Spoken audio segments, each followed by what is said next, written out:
उद्धव ठाकरे गुट के जो शिवसेना है उसके प्रवक्ता संजय राउत, अब इनकी मुश्किलें बढ़ती नजर आ रही हैं और ऐसा लग रहा है कि ये अब जेल से बाहर आने से रहे।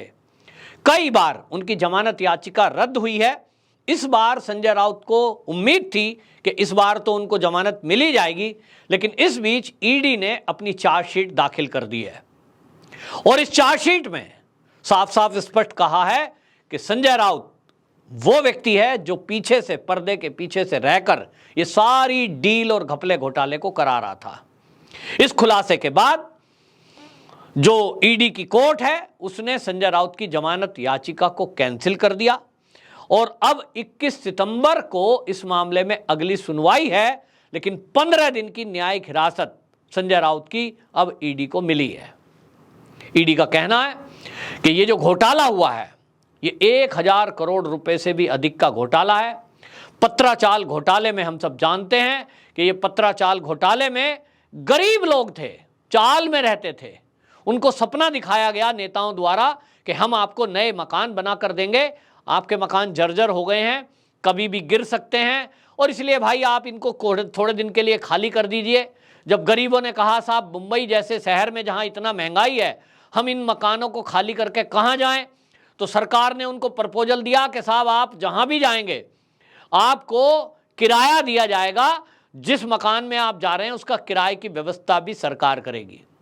कुछ दिन लोगों को किराया दिया भी गया। लोगों को लगा सरकार आपके लिए बड़ी संवेदनशील है, आपको किराया दे रही है, आपके लिए नई बिल्डिंग बना रही है। व्यक्ति को और क्या चाहिए, रहने के लिए मकान, खाने के लिए रोटी और शरीर पे कपड़ा। लोगों को लगा कांग्रेस की सरकार बड़ी अच्छी है। शिवसेना जिसको माना जाता है कि आम आदमी की आवाज को हमेशा उठाती है, आम आदमी के लिए खड़ा रहती है, लोगों ने संपर्क किया। उद्धव ठाकरे जी ऐसा हो रहा है, बोले कोई चिंता की बात नहीं है, सब ठीक है, हम हैं। संजय राउत जी आप देख रहे हैं हमारा मकान खाली हो रहा है, नहीं नहीं चिंता नहीं करो, बिल्कुल सब ठीक है और हम हैं। आज पता लग रहा है उन लोगों को कि ये सब डीलिंग हो गई थी कि तुम भी खाओ हम भी खाएं, मिल बांट के खाएं। और वो जो पत्राचाल के गरीब लोग थे उनको केवल खाली कराना वहां से, ये चाल थी। 67 एकड़ जमीन जो पत्राचाल के आसपास की थी वहां सब वो बिल्डरों को बेच दी गई। जब 14-15 साल बाद भी पत्राचाल वालों को लगता था 1 साल में बिल्डिंग बनके तैयार हो जाएगी, 2 साल में हो गई, उनके सामने बिल्डिंग खड़ी है। वो कह रहे हैं साहब इस बिल्डिंग में हमारा घर कौन सा है।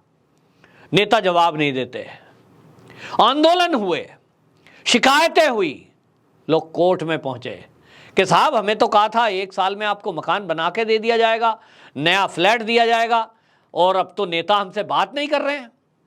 गरीबों को पता लगता है इसके पहले वो जमीनें बिल्डरों को बेच दी गई और वहां नई आलीशान बिल्डिंगें खड़ी होने लगी। गरीबों को लगा कि भाई उनके साथ तो धोखा हो गया, किसके पास जाएं। गरीब आदमी को लगता है कि कांग्रेस की सरकार ने घपला किया है, एनसीपी उनकी बात सुन लेगी। एनसीपी के नेताओं के पास गए, भैया आप ही कुछ कर दो। उनको लगता है कि शिवसेना तो हिंदूवादी पार्टी है और गरीबों के साथ हमेशा खड़ी होती है।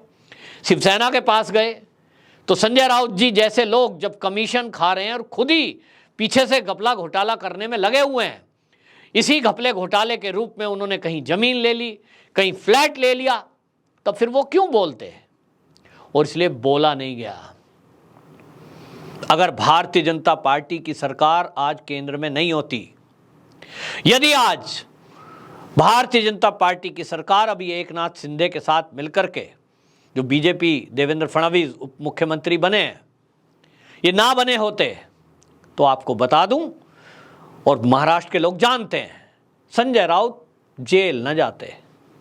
कोई ताकत है उनको जेल में डाल देते। अगर उद्धव ठाकरे मुख्यमंत्री थे, महाविकास आघाड़ी की सरकार थी, कोई डाल नहीं सकता भाई। सबसे पावरफुल व्यक्ति यदि कोई महाराष्ट्र में महाविकास आघाड़ी सरकार के समय में था तो वहां 2 व्यक्ति पावरफुल थे। एक थे शरद पवार जिनकी पूरी तोती बोलती थी, और दूसरा था संजय राउत। उद्धव ठाकरे जी भी जो फैसला करते थे, कई बार उस फैसले पर अपना फैसला संजय राउत सुनाते थे, और उद्धव ठाकरे की हिम्मत नहीं कि उसको काट दें। और इसलिए लोगों को लगा कि संजय राउत शिवसेना में सबसे बड़ा चेहरा है, बस इनको मना लो, इनको अपने फेवर में कर लो तो बाकी सब ठीक। तो बिल्डरों ने ऐसा ही किया। गुरु आशीष कंस्ट्रक्शन कंपनी जो संजय राउत के दोस्त की है, प्रवीण राउत की, वो भी जेल में बंद है। उसी को काम मिला, HDIL से जुड़ी हुई है, उसी को ठेका मिला। अब ये सेटिंग है कि उसी को मिलना है कि भाई तुम भी खाओ हम भी खाए, तो संजय राउत को कैसे पैसा जाएगा, उसके दोस्त को ही ठेका दे दो। उसी को ठेका दे दिया गया बिल्डिंग बनाने का, और उस बंदे ने क्या किया, ये बिल्डिंग और बिल्डरों को बांट दी। 1034 करोड़ रुपए जो इससे इकट्ठे हुए, ये सब ने मिल बांट के खाया। गरीब आदमी सड़क पर। उद्धव ठाकरे जी की सरकार आ गई, और उद्धव ठाकरे जी की सरकार, जिससे ये उम्मीद थी कि अब तो ये शिव सैनिकों की सरकार आ गई, अब तो शायद कुछ न्याय होगा। उन्होंने वोट दिया था उद्धव ठाकरे जी और बीजेपी को, लेकिन बीजेपी के साथ शिवसेना, उद्धव ठाकरे ने धोखा किया, मुख्यमंत्री बन गए। अगर उस समय 2.5 साल पहले बीजेपी के मुख्यमंत्री देवेंद्र फडणवीस बनते थे तो ये तब भी उसी समय प्रक्रिया शुरू हो जाती, अपराधी जेल में होते। शायद उद्धव ठाकरे जी ये जानते थे, संजय राउत तो ये बिल्कुल जानते थे, क्योंकि उनके तो खातों में पैसा आया है, प्लॉट लिए हैं, और इसीलिए उन्होंने किसी भी कीमत में भाजपा की सरकार नहीं बने ये तय किया।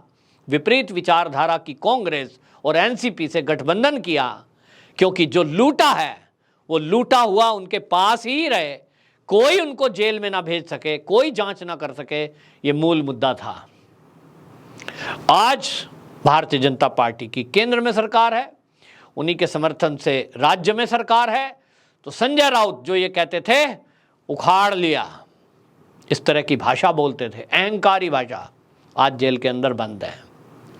जमानत याचिका बार बार खारिज हो रही है, और अब तो चार्जशीट दाखिल हो गई, अब ट्रायल चलेगा, निश्चित रूप से जल्दी सुनवाई होगी, तो जेल से बाहर आने की संभावना अब नहीं है। उनका दोस्त वो बंद है। हाँ, अभी और कुछ भी होना बाकी है, कुछ संपत्तियां तो अभी जब्त हुई है, लेकिन अभी बाकी संपत्ति जब्त होना और नाम पता लगना, अब ये ट्रायल चलेगा। जैसे जैसे जज साहब के सामने बातें खुलेंगी वैसे वैसे परतें खुलेंगी, ये ईडी का कहना है। लेकिन इतना तो तय है कि अहंकार टूटा, और आज न सरकार हाथ आई है और ना ये सामान जो इन्होंने लूटा है, ये तो मोदी जी का वाक्य है कि जिन्होंने लूटा है उनको तो लौटाना पड़ेगा ही, तो ये लौटाना पड़ेगा।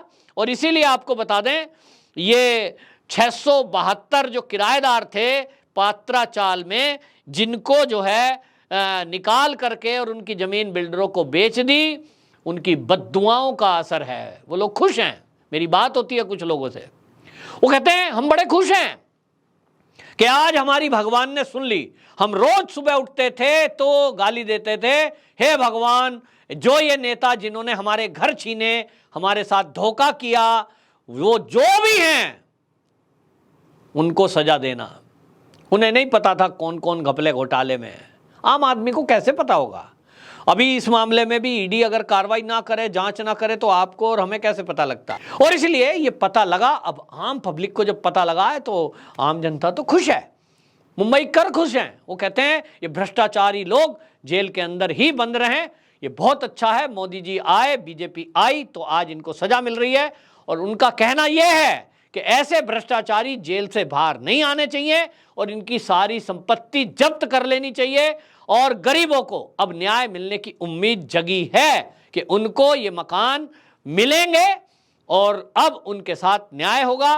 कुल मिलाकर के संजय राउत के लिए तो ये बहुत बड़ा झटका है, और ये उद्धव ठाकरे के लिए भी एक क्वेश्चन मार्क है कि किस किस तरह के लोग आपने अपने साथ रखे हुए थे, जिनको आपने प्रवक्ता बनाया हुआ था, आज वो गरीबों का हक मारकर अमीर बने हुए व्यक्तियों में शुमार हो गए हैं।